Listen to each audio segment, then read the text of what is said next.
background. I'm a fashion photographer.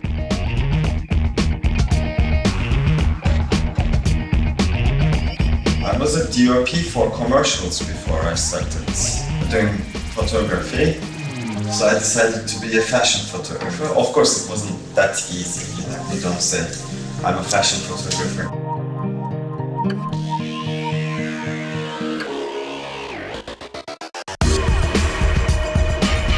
When we do location scouting, I always use my phone.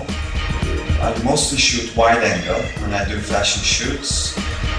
So it's a good reference for me for the locations to see the space in a better way. I use it a lot, actually.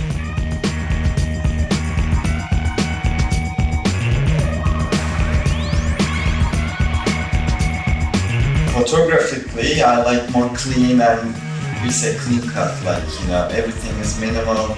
You focus on the girl, focus on the product.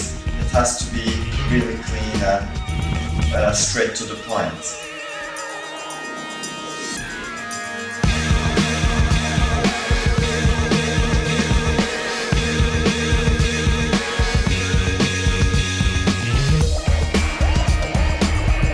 Fashion photography is a discipline which changes every 6 months because of the products we shoot. So every 6 months we can end up with a different style.